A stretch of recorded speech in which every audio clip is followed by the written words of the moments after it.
अस्सलाम वालेकुम क्लास, कैसे हैं आप सब लोग। आई एम प्रोफेसर वकार मखदूम। आप लोगों के लिए एक और लेक्चर जिसमें हम लोग चैप्टर नंबर 3 जो है उसको स्टार्ट करने वाले हैं। और चैप्टर नंबर 3 में हम लोग जो है ना कुछ फर्दर चीज़ें डिस्कस करने वाले हैं। और वो चीज़ें क्या हैं वो अभी हम लोग एक ही करके डिस्कस कर लेते हैं। जिसमें हम लोग पहले जो चीज़ देखेंगे वो कुछ एनालिसिस की बात करेंगे। ठीक है, ये आप लोगों के पास चैप्टर नंबर 3 है डेटाबेस डिज़ाइन प्रोसेस के नाम से। और उसी के अंदर हम लोगों ने क्या करना है, इन चीज़ों को डिस्कस करना है। ठीक है, कुछ फर्दर ये डायग्राम है जो हम स्टडी करेंगे इंशाल्लाह इस चैप्टर के अंदर। और उसके बाद हम लोग क्या है, इससे पहले हम कुछ छोटी छोटी डेफिनेशंस देखने वाले हैं। इसमें पहली डेफिनेशन जो है उसको हम क्या कहते हैं, एनालिसिस कहते हैं। अब ये एनालिसिस से क्या मुराद है। अब ये सी बात है, आप लोगों के सामने लिखा है कि हम लोगों ने करंटली उस इदारे के अंदर जिसके लिए कोई डेटाबेस बनाई जा रही है उसके अंदर ऑलरेडी और कोई सिस्टम काम कर रहा है, तो उसको क्या करना है, स्टडी करना है। स्टडी क्यों करना है, क्योंकि हमने जानना है कि उसमें कौन कौन सी एक्टिविटीज़ परफॉर्म हो रही हैं, करंटली वो सिस्टम कैसे काम कर रहा है, और उसके बाद नया सिस्टम उन एक्टिविटीज़ को कैसे काम करेगा, कैसे परफॉर्म करवाएगा। ये चीज़ें हम लोग किस में देखते हैं, आप लोगों के पास एनालिसिस के अंदर। ठीक है, तो इसका मतलब ये हुआ कि हम लोगों ने क्या करना है, प्रोजेक्ट के कुछ एरियाज़ को स्टडी करना है। और उसके अंदर हमने क्या चीज़ स्टडी करनी है, एग्जिस्टिंग सिस्टम को और कैसे वो काम कर रहा है, और उसके बाद नया सिस्टम इन कामों को कैसे अंजाम देगा, वो बेसिकली हम स्टडी करेंगे आप लोगों के पास एनालिसिस के अंदर। लेकिन ये एनालिसिस के अंदर आप लोगों के पास पहली जो चीज़ आ जाती है, that one is the feasibility study. Feasibility study को हम प्रीलिमिनरी इन्वेस्टिगेशन भी कहते हैं, इसे हम पॉसिबिलिटी भी कहते हैं, इसे हम फिजिबिलिटी भी नाम देते हैं। और इसमें क्या होता है कि हम इन्वेस्टिगेशन करते हैं करंट सिस्टम को, कौन से सिस्टम को, डेटाबेस सिस्टम को। और क्या चीज़ें हम इन्वेस्टिगेट करते हैं, हम लोग ये देखते हैं कि आपके पास जो सिस्टम है हमारे पास जो हम बनवाना चाह रहे हैं, क्या वो सिस्टम बनाना पॉसिबल है या नहीं है। पॉसिबल से मुराद क्या है, क्या आपके पास वैसी टीम अवेलेबल है या नहीं है जो आपको बना के दे, क्या आपके पास इतने पैसे अवेलेबल हैं या नहीं है, क्या आपके पास टाइम है या नहीं है। ये सारी चीज़ें क्या है कि आप लोगों के पास प्रपोज सिस्टम को क्या किया जाता है, आप लोगों के पास चेक किया जाता है कि ये चीज़ करना पॉसिबल है या फिर पॉसिबल नहीं है। इसमें कुछ और चीज़ें भी देखी जाती हैं इसी के रेलिवेंट, किसको पहले स्टार्ट करना है, कौन सी एक्टिविटी पहले स्टार्ट होगी, कौन सी एक्टिविटी बाद में स्टार्ट होगी। ठीक है, और जैसे ही जो सी एक्टिविटी स्टार्ट हो जाएगी उसको फंड जो है वो एलोकेट हो जाएंगे कि भाई इसको करने के लिए ये पैसे हैं, आप इसको कंप्लीट करें। उसके बाद हम लोग ये भी देखते हैं कि मार्केट के मुताबिक जो एक्टिविटीज़ हैं वो किस तरह से परफॉर्म हो रही हैं, कैसे परफॉर्म होगी।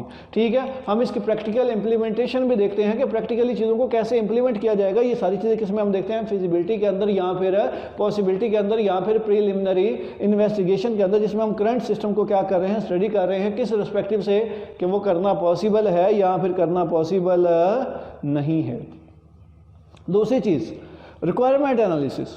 अब रिक्वायरमेंट एनालिसिस से क्या मुराद है, रिक्वायरमेंट कहते हैं कि आपका सिस्टम क्या क्या काम करके देगा, उसको एनालाइज करना। तो उसके लिए हम क्या करते हैं, कंडक्ट करते हैं आप लोगों के पास एनालिसिस। लेकिन किसके ऊपर, वो रिक्वायरमेंट जो हमने इकट्ठी की हुई है। कहाँ से इकट्ठी की हुई है, वो आप किसी यूज़र से इकट्ठी करवा सकते हैं जो आपसे काम करवाना चाहता है, उससे आप वो रिक्वायरमेंट जो है वो ले सकते हैं। ठीक है, अब उस रिक्वायरमेंट में होगा क्या, वो हमें ये बताएगी कि बंदा करवाना क्या चाहता है, उसकी आपसे एक्सपेक्टेशंस क्या हैं, वो क्या डिमांड कर रहा है, वो क्या कह रहा है कि मेरा प्रोजेक्ट ये काम करके मुझे दे। तो वो आप लोगों के पास किसके अंदर होती है, रिक्वायरमेंट एनालिसिस के अंदर। ठीक है, उसके बाद यानी कि इनपुट कैसे ली जाएगी, आउटपुट कैसे मिलेगी, कैसे सिस्टम काम परफॉर्म करेगा, ये सारी चीज़ें किस में आ जाती हैं, आप लोगों के पास रिक्वायरमेंट्स। और उनको स्टडी करना क्या कहलाता है कि वो कंप्लीट हैं या नहीं है, आपके प्रोजेक्ट को कम्प्लीटली बना के देंगे या नहीं देंगे, वो आप लोगों के पास क्या कहलाएगा, रिक्वायरमेंट एनालिसिस। यानी कि जो एक्सपेक्टेशंस हैं वो पूरी होंगी या फिर पूरी नहीं होंगी, वो हम लोग देखेंगे रिक्वायरमेंट एनालिसिस के अंदर। अब रिक्वायरमेंट एनालिसिस की भी जब बात आ जाती है, इसके बाद एक और चीज़ जो है वो हम लोग डिस्कस करते हैं इसके अंदर, that is the project planning. आप लोगों को पता है कि जो भी प्रोजेक्ट बनाया जाता है ना उसको लाजमी बात है प्लान तो किया जाता है ना। प्लानिंग के बगैर कोई भी काम नहीं किया जाता, उसकी कोई ना कोई स्केजुलिंग होती है। ठीक है, उसके कोई ना कोई आप लोगों के पास पॉइंट्स, मेजरमेंट्स लिए जाते हैं कि आपने ये चीज़ बनानी है तो उसको इस तरह से आप कंसिडर करेंगे। और इसके अंदर हम लोग याद रखिएगा एक चीज़ बहुत से ज़्यादा कंसिडर की जाती है और वो क्या है, कास्ट फैक्टर। और कास्ट फैक्टर में आप लोगों के पास सॉफ्टवेयर कास्ट भी आ जाती है और हार्डवेयर कास्ट भी आ जाती है। फॉर एग्जांपल जी, आपने एक प्रोजेक्ट बनवाना है, उसको बनाने के लिए जो बंदे हायर किए जाए उन्हें भी तो सैलरी देनी है, उसको चलाने के लिए सिस्टम चाहिए, हार्डवेयर कास्ट भी तो आएगी, सॉफ्टवेयर कास्ट की भी बात की जाती है, हार्डवेयर कास्ट की भी बात की जाती है, उसके बाद उस लोगों को जो बनाने वाले हैं उनकी सैलरीज वगैरह की भी कंसंट्रेशन जो है इसके अंदर की जाती है। और इसको हम क्या कहते हैं, प्रोजेक्ट को प्लान करना, कि प्लानिंग के बगैर कोई भी काम कभी भी कंप्लीट नहीं होता। अगर आपने सक्सेसफुली किसी भी प्रोजेक्ट को कंप्लीट करना है तो उसको प्लान करना क्या होता है, हमारे लिए ज़रूरी होता है। Last cheese, important cheese, that is data analysis. Important step है जब आप डेटाबेस को डिज़ाइन कर रहे हैं। आप लोगों के सामने कुछ डायग्राम्स आप लोगों को नज़र आ रही होंगी, उसके अंदर आप लोगों के पास डेटा फ्लो डायग्राम आप लोगों को नज़र आ रही होगी, जिसमें हमें कुछ स्टेप्स मालूम कि पहला स्टेप ये है, दूसरा स्टेप ये है, तीसरा स्टेप ये है। जैसे एक रेलवे रिजर्वेशन की एग्जांपल आप लोगों के सामने आ रही है, तो ये फ्लो को बता रही है कि कैसे कैसे हम आगे पीछे मूव करेंगे। उसके अलावा डिसीजन टेबल और डिसीजन ट्री की आपके सामने एग्जाम्पल आ रही होगी, जिसमें हम डिसीजन ले रहे हैं ट्री की बेस पे या टेबल की बेस पे। जैसे अगर बारिश होती है तो हम क्रिकेट नहीं खेलेंगे, बारिश नहीं होती तो हम क्रिकेट खेलेंगे। तो ये आप लोगों के पास जो डिसीजन, अगर आपके पास एक ट्री सा बना हुआ है, एक इन्वर्टेड ट्री बना हुआ है, तो वो डिसीजन ट्री है। और अगर आप लोगों के सामने नजर आ रहा है एक टेबल सा है जिसकी बेस पे आप डिसीजन ले रहे हो, ट्रू या फॉल्स की फॉर्म है, तो that one is the decision table. तो अभी तक हम लोगों ने ये देखा कि आप लोगों के पास एनालिसिस क्या होता है और किन किन रिस्पेक्टिव से हम चीज़ों को एनालाइज कर रहे हैं।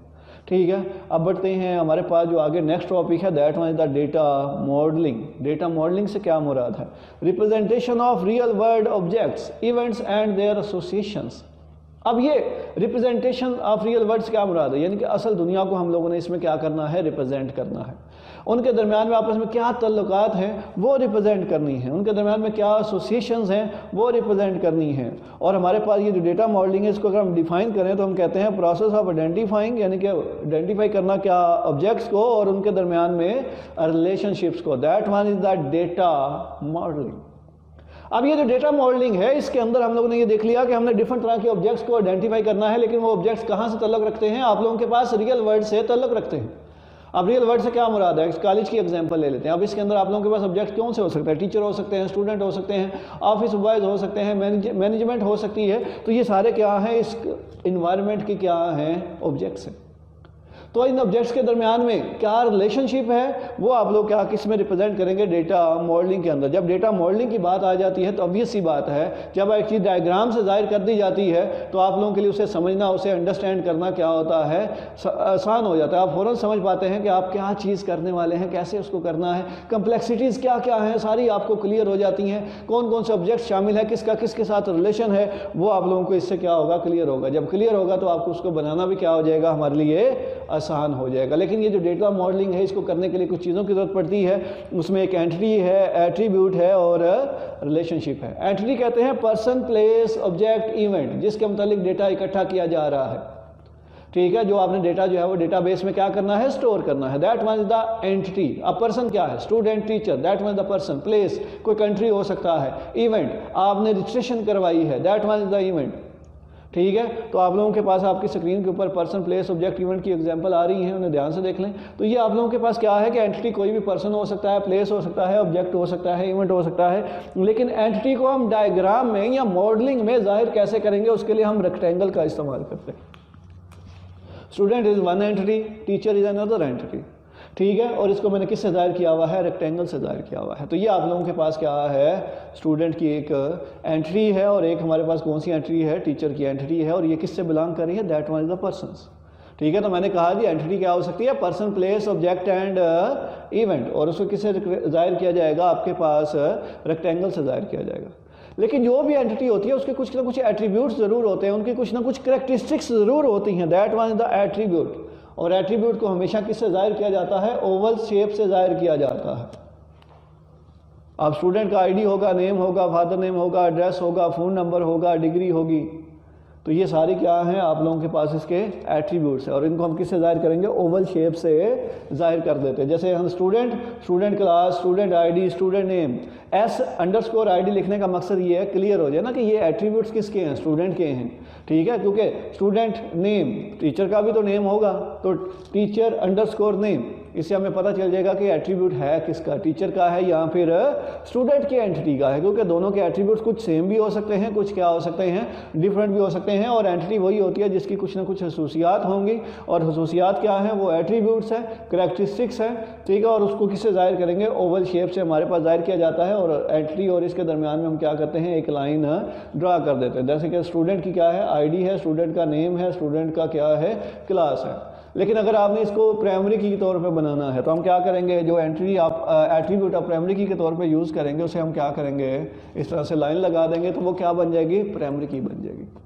यानी कि डायग्राम के अंदर असल में तो वैसे ही होता है ना, जैसे चैप्टर नंबर 6 के प्रैक्टिकली मैंने आपको करके दिखाया कि वहाँ पे इस तरह से आपके पास एक की जो है वो अप्लाई कर दी जाती है, लेकिन यहाँ पे आप लोगों के पास की नहीं होगी।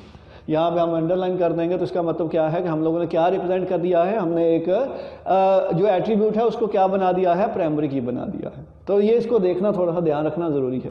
तीसरी चीज़, जो तीसरा इंग्रेडिएंट है, that one is the relationship. Relationship का मतलब है logical connection between two entities, दो एंटिटीज के दरमियान में जो लॉजिकल कनेक्शन है, that one is the relationship. मैंने दो एंटिटीज ले ली हैं, एक बुक है, एक बुक स्टोर है। आपकी बुक में यही एग्जाम्पल है तो इसी को ही कंसिडर कर लेते हैं, बुक है और बुक स्टोर है। अब इनके दरमियान में लॉजिकल कनेक्शन जो बन रहा है, that one is the relationship.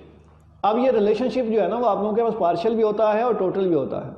इस चीज़ से क्या मुराद है, देखें इस रिलेशनशिप में दो एंट्रीज हिस्सा ले रही हैं, इसका मतलब ये हुआ कि दो एंट्रीज के दरमियान में कनेक्शन भी है और वो हिस्सा भी ले रही हैं, तो ये टोटल रिलेशनशिप है। लेकिन अगर तीन एंट्रीज होती है, एक रिलेशनशिप दो के दरमियान में लॉजिकल कनेक्शन होता है लेकिन तीसरी के दरमियान में लॉजिकल कनेक्शन ना होता, जैसे यहाँ पे अगर हम इस एंटिटी को कंसिडर करें स्टूडेंट, ये भी इसका हिस्सा है लेकिन इसके दरमियान में कोई कनेक्शन नहीं है, तो ये पार्शियल रिलेशनशिप है।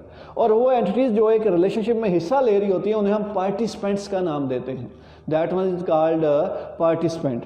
और ये जो रिलेशनशिप है ना, याद रखिएगा ये बाई डायरेक्शनल होता है, यानी कि दोनों साइड से आप पढ़ें तो बात सी वाजिया होनी चाहिए, क्लियर होनी चाहिए कि हो क्या रहा है। जैसे यहाँ पे देखें, book store stocks book, book store stocks books, book stock by book store, book store stock books. यहाँ पे books display book store display books, ठीक है। तो ये दोनों साइड से पढ़ेंगे तो रिलेशनशिप वाजिया हो रहा है, और ये आप लोगों के पास रिलेशनशिप वाजिया ही होना चाहिए ताकि पता चले कि दोनों के दरमियान में रिलेशन है क्या।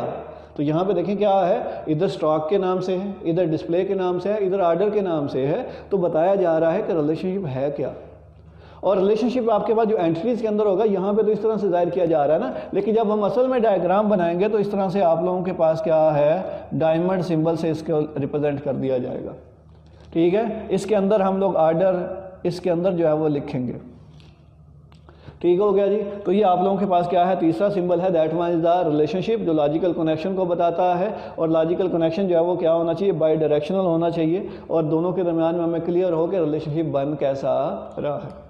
तो ये एक आप लोगों के सामने, जैसे जैसे हमने इस टॉपिक को आगे कंप्लीट किया है, आप लोगों ने कुछ शॉर्ट क्वेश्चन देखे होंगे, कुछ लॉन्ग क्वेश्चन देखे होंगे जो आप लोगों के सामने आएंगे, यही इस टॉपिक का हिस्सा है। आप लोगों ने इन्हीं को ही तैयार करना है, ठीक है। जो पॉइंट समझ नहीं आता डिस्कस करें, अपनी दुआओं में याद रखिएगा। अल्लाह हाफिज़।